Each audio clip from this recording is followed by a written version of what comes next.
Tourism has always been a major part of Florida's legacy, and St. Lucie County is very much part of that tradition. But have you explored all that St. Lucie County has to offer? From professional sporting events to pristine waters and secluded environmental preserves, from marine education centers and museums to diverse cultural festivals, St. Lucie County has something for everyone. So join us as we vacation in our own backyard and send you postcards from home.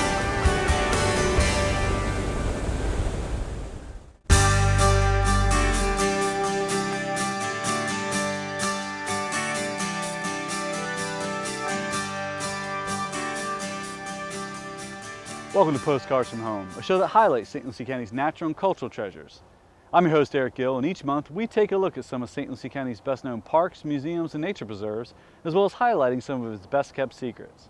Today we're going to be hitting the greens, but not with a 9-iron or a 3-wood. Instead, we're going to be stepping onto the disc golf course here at Gordy Road Recreation Area. This 44-acre site features nature trails, a canoe launch, a catch-and-release lake, picnic areas, and a 9-hole disc golf course. Designed and developed by St. Lucie County's Environmental Resources Department, the Gordy Road Recreation Area features one of the area's toughest disc golf courses. The site also serves as the home course for the Treasure Coast's largest disc golf club, Up the 10 Mile Creek Disc Golf Club. Located just off State Road 70, the Gordy Road Recreation Area gives visitors a chance to experience native Florida habitats such as scrub forest of oaks and pines just a short distance from the city lights. So let's go meet Mike Middlebrook, biologist with St. Lucie County's Environmental Resources Department, who will tell us more about this site. Well, Mike, thanks for meeting us out here today. I appreciate you taking the time to sit down with us. Yeah, my pleasure. Great to be here. Tell us a little bit about the Gordy Road Recreation Area, because I think it's a little different from some of the other environmental preserves we have in the county as far as how it was acquired, because originally back in the early 90s, I think the voters of this county approved a $20 million bond to purchase a bunch of lands, and I think we got some help on this property from someone else. Yeah, it was pretty unique. The property itself kind of came around about the time we had that bond program going on. Environmental Resources Department was already acquiring land and starting to do different management and add recreation components to our lands and preserves.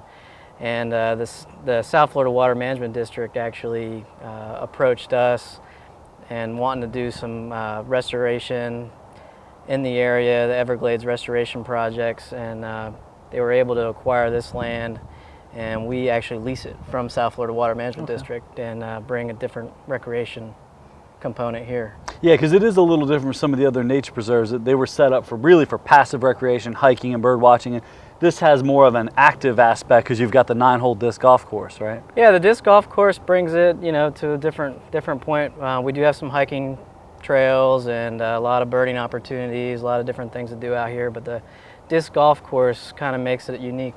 Tell us a little bit about the trails. How long are they? What kind of wildlife can people see out here? You get a number of different birds here. We see the bald eagle. We also see American alligator out here in the lake. There's quite a bit of different wildlife, such as the gopher tortoise. You could really see a lot of different components here. Sure. The trail is about a quarter mile. It's not very large right now. It's a great little beginner trail to take your family on, look at different things. And we may eventually have a longer trail connecting down 10 Mile Creek from here, going to our George Lestrange Preserve, but maybe a year or two out from that. Yeah, because just as you come in, you pass 10 Mile Creek, which is one of the other more than 24 preserves that you guys manage, right? Yeah, it's just right up the road, 10 Mile Creek. It's kind of this whole area, and that's why South Florida was interested in getting this property, is along the watershed of 10 Mile Creek. Sure. And what's nice about this site too is you've got picnic areas, you've got covered pavilions, there's restrooms, which a lot of the other sites don't have those kind of amenities, so it's good to let folks know. If you go out to Bluefield Ranch, there aren't restrooms, there's a lot of garbage. You need to pack it out when you leave, right? Yeah, pack it in, pack it out has kind of been our motto for a number of years. This one's a little closer to town. We were able to provide some of the amenities like that. It is a little off the beaten path to some of our other sites, but they're well worth the visit, and just, come prepared. Absolutely. And we're sitting out here, you mentioned the lake, we're sitting on a nice little dock area. It's about a 9-acre lake, I think? Yep, 9 acres. It actually was an old mine. They mined the sand because we're right adjacent to the highways, Florida Turnpike and 95. Some of the sand was taken from here and used to build some of the overpasses. Sure. Now, do you guys stock this thing at all? We haven't stocked a number of years. It has natural recruitment. There's plenty of bass, bluegill. There's a number of fish in here that a lot of people have, fun out here. Yeah, and it is catch and release. You got a dock here, and I noticed there's even some cuts where you can put in a canoe or kayak. No motorized boats though, right? Yeah, very popular with the canoers and the kayakers, the paddlers. We do get some guys in here put the electric motors in here, and that's okay. Yeah. And but that's a great way to get the fish out of here. Yeah, yeah. And I imagine some of the disc golfers kind of come out here and try to retrieve some of these discs that end up here, right? Yeah, well, there are some water hazards, 9 acres of it, but some of the holes do actually get to go over the lake if you want to use the advanced tees.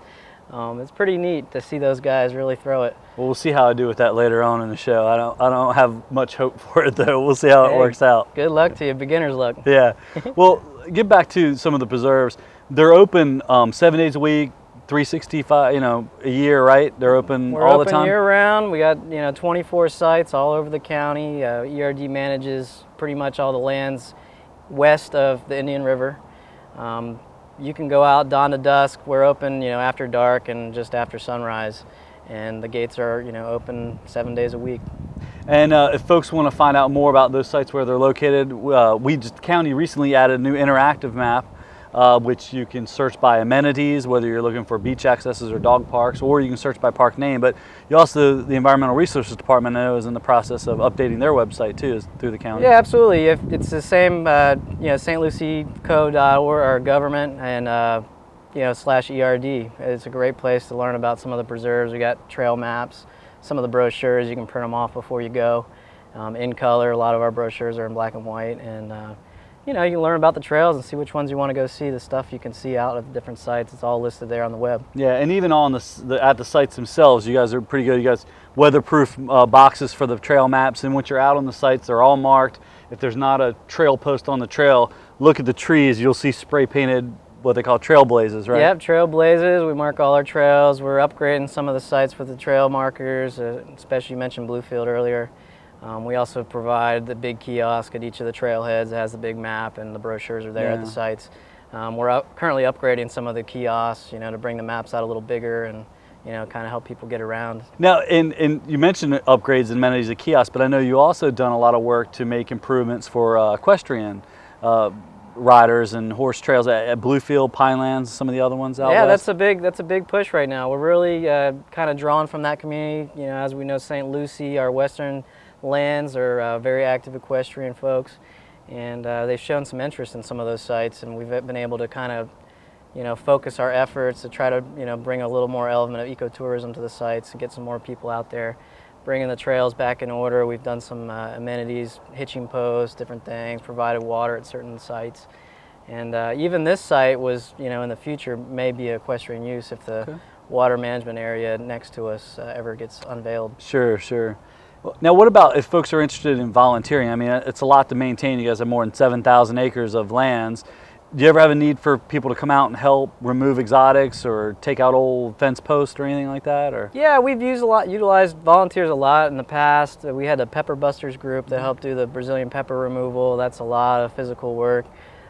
We haven't done so much in the last few years. The Oxbow has been a great place for volunteers. We kind of send some of them there. They do stuff with Boy Scout groups, and they build bat houses, help us do things on the trails, do trail markers, different things like that. And we could definitely use some more volunteers. And the key is that for these sites is to make sure they are kept in perpetuity for the public, for passive recreation, to help improve wildlife, correct? That was the intent of the bond, to find lands where it had a native upland habitat worth saving, and part of the whole program is to kind of get the lands to provide that natural experience and passive recreation and be held in perpetuity with, you have to manage the land, otherwise the exotics and everything else kind of take over. Yeah, and that's one thing I noticed you guys have done in the last few years is really stepped up the management of these lands with prescribed burns. Yeah, we kind of curtailed off the acquisition phase and really are starting to kind of crunch down and get the management going. We've been doing a lot of management for several years, but we're really starting to pick up our efforts in prescribed burning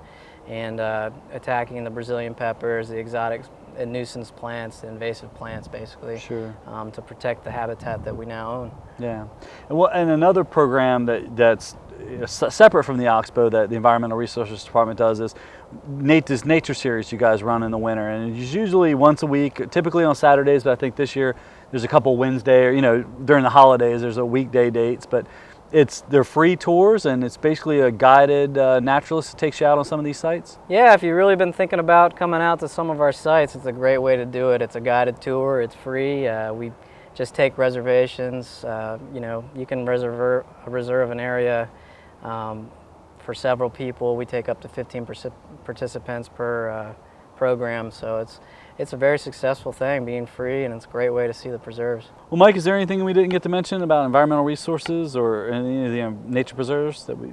No, I think we covered it all. I really appreciate the time. Get out there, hit the trails, go kayaking, see the sites, and if you have any questions, feel free to call us at Environmental Resources Department. Yeah. It's 772-462-2526, or visit us on the website.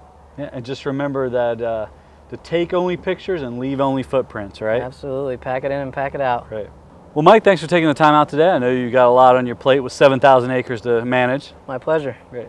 Well, a few years ago, we did a postcard show out at St. Lucie Heritage Park, where there's a disc golf course, and that was the county's first attempt at a disc golf course. This course right here is a little more challenging, is a good way to put it. So when we get back from the break, we're going to see if my game's improved at all.